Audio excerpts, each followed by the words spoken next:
कब तक ये बयानिया चल पड़ेगा और क्या वाकई आप लोग खाना जंगी की तरफ भी जा सकते हैं? इनकलाब की भी बात जिस तरह शेख रशीद साहब ने की कि अगर इमरान खान साहब कॉल देंगे तो इनकलाब भी आ सकता है। आपको लगता है ऐसा होगा?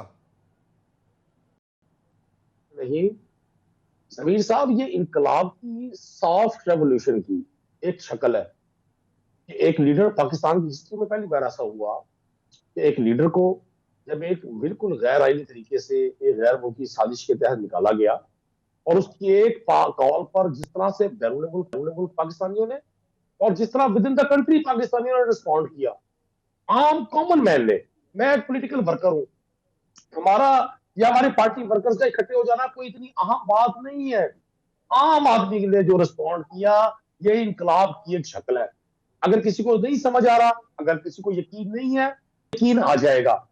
आप यकीन जाने, मैं ज़ाती तौर पे समझता था कि शायद अभी तक हम एक हुजूम की तरह से 22 करोड़ लोग रहते हैं जिनके अपने अपने एजेंडाज हैं, अपनी अपनी पार्टी के साथ हमारी अफिलिएशन है। मुझे बड़ी खुशी है इस बात की। मैंने पाकिस्तानी लोगों का जितना कंसर्न, उनको जितना टची इस बार पॉलिटिकल मामला में देखा, इसकी माजी में मिसाल नहीं मिलती। सियासतदानों पर तो अवाम का एतबार खत्म होता जा रहा था, लाताल्लुकी की कैफियत थी।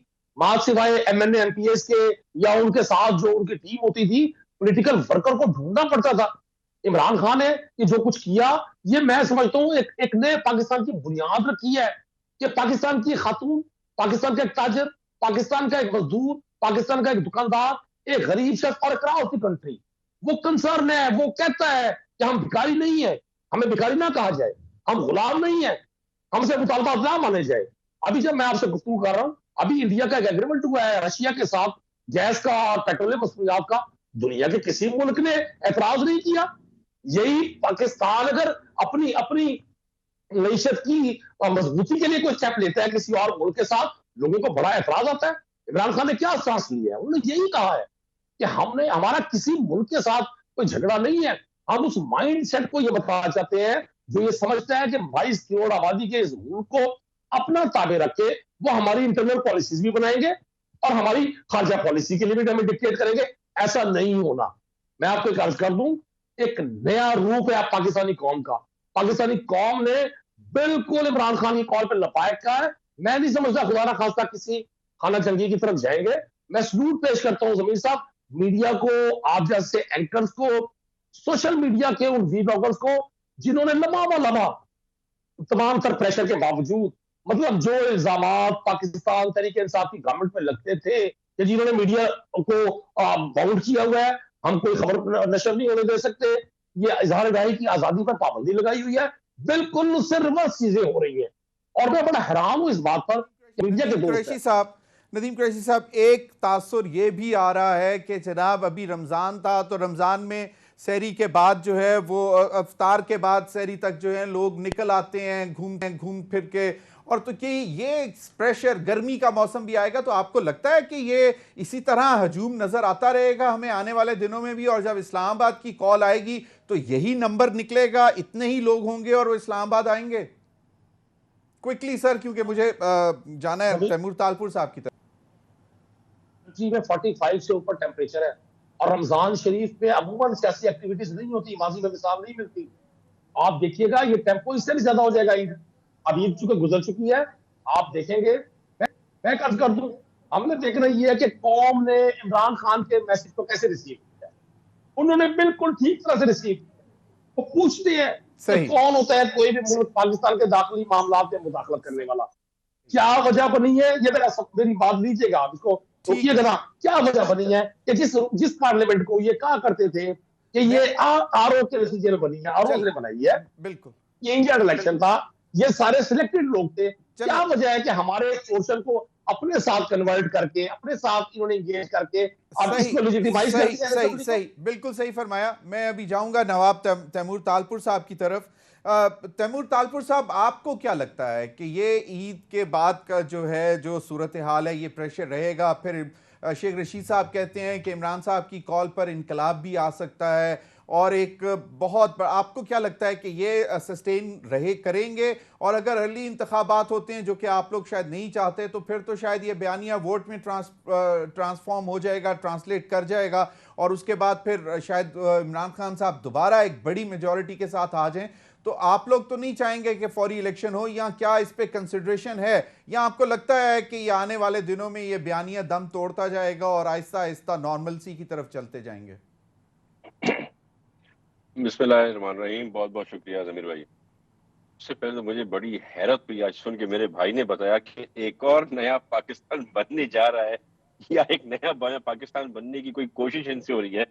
वो जो एक नया पाकिस्तान आप लाए हैं, उससे तो अभी तक हम पछता पछता के पाकिस्तान की आवाम जो है रो रही है, उससे हमारी जान नहीं छूटी। वो नया पाकिस्तान जिसमें अलीमा बाजी ने 70 अरब रुपए वाइट कर दिए कह के कि ये दर्जी के काम करके मैंने, जिसमें हमारी फरा गोगी बाजी ने जो है सो 80-90 करोड़ तो सिर्फ कराची के एक अकाउंट में जो है सो अपना पैसे लाई हैं बाहर से, और पता नहीं बाकी कितने अकाउंट्स में क्या क्या है।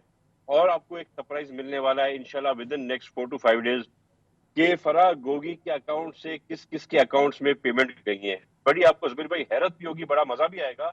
और मैं भी सोच रहा था बैठा हुआ कि अभी तक क्यों इमरान खान ने डिसओन नहीं किया फरा गोगी को, क्योंकि वो सारे सबूत हमें मिल गए हैं जो हम अनकरीब कुछ दिनों में आपको पेश कर देंगे। कहां कहां उसने कैसे कैसे वो लूटा हुआ माल इस मुल्क की बहनों भाइयों का खून पसीने की मजदूरों की कमाई के टैक्सेस का कहां इन लोगों ने लगाया।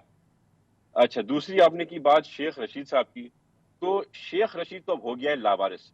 क्योंकि आपको अगर जमीर भाई याद हो तो हर मीटिंग में, हर जलसे में और हर तकरीर में, खसूसन जो आपकी मीडिया ब्रीफिंग्स होती है उसमें ये बताते थे कि मैं जी 4 नंबर घर की पैदाइश हूं, यानी कि आर्मी के हाउस का जो मेन दरवाजा जाता है अंदर तक वहां का। तो अफसोस के साथ शेख रशीद को तो अब उसके माँ बाप ने, जिनको अपना माँ बाप कहता था, उन लोगों ने कर दिया डिसोन, यानी कि अब वो हो गए अनाथ। तो वहां की बातें जो थी आनी वो हो गई बंद। अब बात करें आप पब्लिक प्रेशर की जो ये डेवलप करना चाह रहे हैं या जो मैं ब्लैकमेल करने जा रहे हैं। हर थोड़े दिन में इमरान नियाजी हमें कहता है और हर थोड़े दिन में हमें शेख रशीद आके कहता है बस अगर आपने इलेक्शन नहीं कराए फलानी देखते पता नहीं क्या हो जाएगा। क्या हो जाएगा भाई? किसको डरा धमका रहे हो? पाकिस्तान की आवाम, पाकिस्तान की एजेंसीज, पाकिस्तान की फोर्सेस, पाकिस्तान की जुडिशरी, पाकिस्तान का आम आदमी, पाकिस्तान का मेहनतकश इंसान, पाकिस्तान के सियासतदान सब एक पेज पे हैं। लिहाजा ये आप धमकियां देना बंद कर दें, और मैं तो कहता हूं जाओ, जो कर सकते हो करके दिखा दो हमें। क्या कर सकते हैं आप? भाई विक्टिमाइज जिन्होंने किया वो उनका टाइम गुजरे, अभी बहुत कम ही वक्त गुजरा है। जिन लोगों ने शरीफ लोगों के ऊपर हीरोइन और चरस के केस डाल के बेरहम की तरह उनको जेलों में डाला, आज वो लोग इंटीरियर मिनिस्टर की सीट पकड़ के बैठे हुए हैं। अगर चाहते तो अभी तक, क्योंकि इन पे तो गलत इल्जाम लगा, मेरे ख्याल से बहुत से आपके पीटीआई के बड़े बड़े टॉप के नाजी से लेके लोग, अगर उनकी झड़ती ली तो छोटी छोटी थैलियां निकलेंगी व्हाइट पाउडर की। तो हमने ऐसा कुछ किया नहीं, हम सियासी लोग हैं और जल्दबाजी नहीं करते और गलत फैसले नहीं करते। हम अपना काम कर रहे हैं, एजेंसीज अपना काम कर रही हैं, एजेंसी से मुराद के नैब भी अपना काम कर रही है, एंटी करप्शन भी अपना काम कर रही है। हम आहिस्ता आहिस्ता काम करते हैं और हम प्रूफ के साथ काम करते हैं। हम लोगों को झूठे केसों में अरेस्ट नहीं करते। और अल्हम्दुलिल्लाह मैं शुक्र अल्लाह का अदा करता हूँ कि ये लोग पीछे इतना मवाद हमारे लिए छोड़ के आएंगे कि आपको भी जमीर भाई अगले 2-4-6 महीने बड़ा मजा आएगा देखने के लिए, और हैरानगी होगी जब को पता चलेगा कि करप्शन तो किससे सुनी सुनाई दिए थे, देखते थे, पर जो करप्शन इन लोगों ने की है और जिस तरह से अंधाधुन, तो वो करप्शन नहीं कहलाती, वो डाका कहलाता है इस मुल्क की सालमियत और इस मुल्क की इकोनॉमी के ऊपर। ये सारी चीजें आपके सामने आएंगी। आपका अंदाजा नहीं है इन लोगों ने क्या क्या कैसे कैसे किया है, और जिन जिन लोगों ने किया है और जहां जहां पे लोगों ने जिन अकाउंट्स में पैसे डाले हैं और किस तरह से डाले हैं, बड़ी मजेदार सिचुएशन होने वाली है। तो हमें किसी पे कोई जमीर भाई झूठा केस करने की जरूरत नहीं है, हमें किसी पे कोई जबरदस्ती प्रेशर डालने की जरूरत नहीं है। जहां तक बात है खान साहब की, आप देखें तो सही ना, खान साहब रोज धमकी, कभी इलेक्शन कमिश्नर को कभी किसी को। क्यों भाई? यही इलेक्शन कमिश्नर के लिए इमरान नियाजी ने आके कहा था ना कि भाई इससे ज्यादा साफ सुथरा आदमी मिल नहीं सकता, सबकी मुफाहमत के साथ आया है। तो फिर मुफाहमत के साथ काम करने दें उनको। बिल्कुल। तैमूर तारपुर साहब, एक छोटी सी बात और मुझे जरा बता दें, फिर मैं अगले पैनलिस्ट की तरफ जाऊंगा, कि अवाम का जो रद्द अमल, जो भी हाल ही का दौरा हुआ सऊदी अरब का, मियां शहबाज शरीफ साहब एज प्राइम मिनिस्टर और उनके साथ उनका जो एंटूराज था जिसमें आपके चेयरमैन भी थे, और वहां पे बहुत आवाजें कसी गई हरम के अंदर चोर चोर की, और यहां पे वो एक सेंटीमेंट पहले से ही मौजूद है, तो आप किस तरह उसको मतलब फेस कैसे करेंगे? हमें ये रिपोर्ट मिल चुकी थी, क्योंकि हम कोई प्रोग्राम्स अपने छुपू के करते नहीं है, हम हर चीज ओपनली करते हैं, हम डिस्क्लोज करते हैं प्रोग्राम्स। ये जो प्राइम मिनिस्टर का उनके साथ फेडरल कैबिनेट का प्रोग्राम था, ये कब से हम ओपनली बता रहे थे कि वो जाएंगे, और हमें ये इन्फॉर्मेशन मिल चुकी थी कि इन लोगों ने अपने गिने चुने लोग उस पाक घर में, हजूर पाक की मस्जिद में, इन जगहों पर अपने प्लेस कर दिए हैं 15-20 लोग जो आके ये बकवास और गंद करेंगे। पर हम नहीं समझते थे कि इतने गिर सकेंगे, हालांकि हमें पता है ये बहुत गिरे हुए लोग हैं।